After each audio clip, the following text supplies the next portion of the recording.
Yeah, good practice. So I'm guessing Dame came through. Yeah, he actually came through great, felt great, a little sore. Was happy we played him the extra minutes, thought that really got him his rhythm back. So we'll see. I guess just for him, we had kind of talked to him after the game, and he felt like, it might have looked like I was exhausted, but didn't really feel like it. Was that a little bit of a surprise that, I know how well he is. Yeah, I thought there were times, I don't know if he was exhaustion is the right word, but there were times he was clearly tired. I thought it showed on the other end more than on the offensive end. And I also thought even late in the game, there were a couple of times he had the ball where he should have made a play and he just gave it up. That wouldn't have been Dame before injury. So that still may happen. We'll see that. Doc, do you expect him to get stronger as the series go on? Do you kind of think like reasonably? Yeah, I actually don't know the answer to that. It's going to go one way or the other. That's a fact. I just don't know. I mean, you hope like he gets stronger, but the series is hard, and that takes something away from you. So that answer is a good question. I just don't know the answer. After the game, Giannis kind of said, like, I know the situation, I know what to do. He is so great, and he has been such a talented player. How do you try to make sure he doesn't try to do too much? Yeah, I mean, it's just that's called team sports, and he's got to do what he needs to do to help us win, and he's doing that. I thought the way he played in game two was terrific. He was dominant in his own right, and he made other people much better. Um, you can't just be great on your own. You have to give room for everybody else to be great. And I thought Giannis did a fantastic job of that. Kind of along those sort of same lines, obviously down 2-0, everybody knows the situation. Yeah. What is kind of the message to the team in the sense of not trying to do? Well, we just can't overdo it. We can't over adjust. We can't overdo anything. We like our team. We're at home, and now we got our crowd there. But our crowd, they're going to be amazing because they've been amazing. We got to match their energy and surpass that. And I think you'll see that. Just defensively, what do you want to see adjustments? What do you guys kind Yeah, well, several areas. The no middle drives are killing us. That's just on the ball middle drives. I think they generated almost 40 points in middle drives alone. That's just mono when that's one of our number one rules. So that has to be taken away. We have to be better at the point of the ball on our pick and roll coverage. Transition game two was fantastic. I thought we did a great job there. And then we can't have empty possessions offensively. I think we counted 17 empty possessions, and empty possessions for us is what we may have gotten a shot, but it was just bull crap. It was just not good offense. You can have two, you can't have 17. So those 15 times, I think they scored on us at 13 of the 15 because no floor balance, bad shot, takes spirit away. Along the same lines, it seemed like you guys were switching more on defense in game two. What do you like? Yeah, I like our switches overall. We switched Burke a couple times, and they were supposed to be help, and no one came. Those were game plan mistakes. Those can't happen. Speaking of the switch, you guys are, I think it's almost like double what you guys are doing in the regular season. Yeah, it's because we're playing Indiana. I say, Yeah. it feels like they just run their offense no matter what. Yeah. So you can do 5 switches in your 5 seconds into the possession. You still Yeah. have another 13 to win. Yeah. How do you kind of try to keep that discipline? Well, they're 0.91 against switching, so we don't need to do anything else. We just need to do it even better. I mean, obviously we could live with that, but we want to be better. You mentioned game plan breakdown there. Bobby had mentioned off the top of his head, he said, I think we gave up 15 game plan breakdown points. Yeah, they know it. They know it. It's disheartening.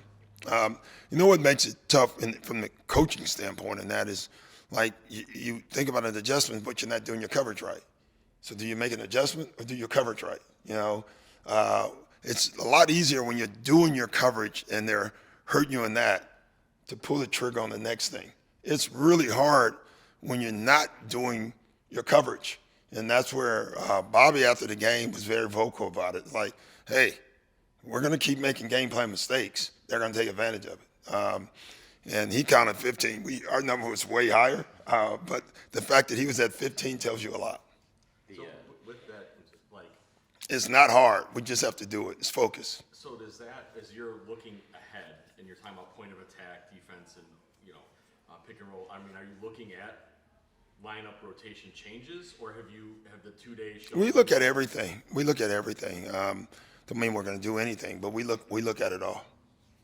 It's been a chippy series. Yeah. I mean, you talked about obviously that's Yeah, you just can't.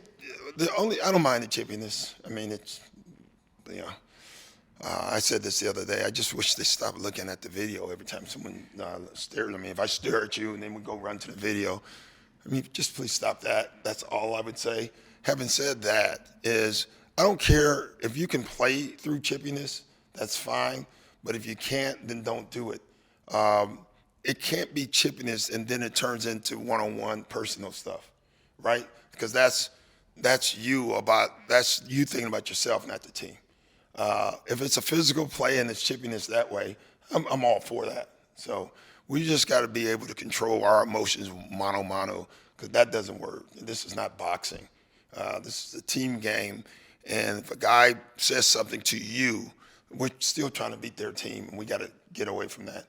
I thought a lot of the chippiness was someone, both ways. Someone said something, you took offense to it. Jeez, I mean, come on. Like, all right. So we just got to keep playing. You guys shoot like 40% from the three that game. The attempts are about the same. Yeah. Do you feel like the quality of three you're getting in the game too? Yeah.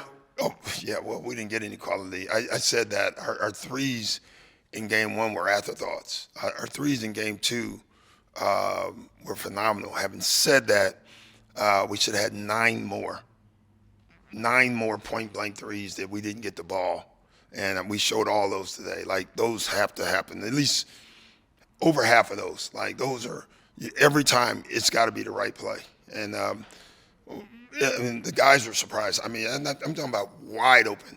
9 more threes should have been taken. And so we have to do that. We'll do that.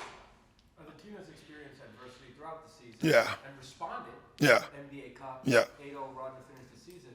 Do you think that kind of experience and overcoming it is helpful in this situation? Well, I hope so, because this team has performed well under adversity. And you're down 2-0. I know there have been both road games, but you're still down 2-0. And that's a hole that you have to dig yourself out of. And so we have to dig ourselves out of this hole. We just can't show up and think we're home and everything's going to take care of itself. We got to go take care of it ourselves. But there's a report about John. Yeah. Extension. Yeah, it's awesome. It's It's just awesome. It's just it's the news I've been waiting for. I'm just very happy for him. He's done an amazing job. We have an amazing relationship, and it just creates stability. I'm a big believer in stability in organizations. That's how you build teams. So very happy for John and his family. How important is it for you two to be connected? Thank you. Oh, it's always connected. I mean, it's always important. I think it's the key to winning franchises. It's the best connected I've been since I've been in Boston. I was pretty connected with L since I hired him. But it's just, it matters so much for coaches when the GM it doesn't work the other way. It never will work the other way. The team starts upstairs in front office first and coaches. Then everybody else sees that it's a team, and we have that.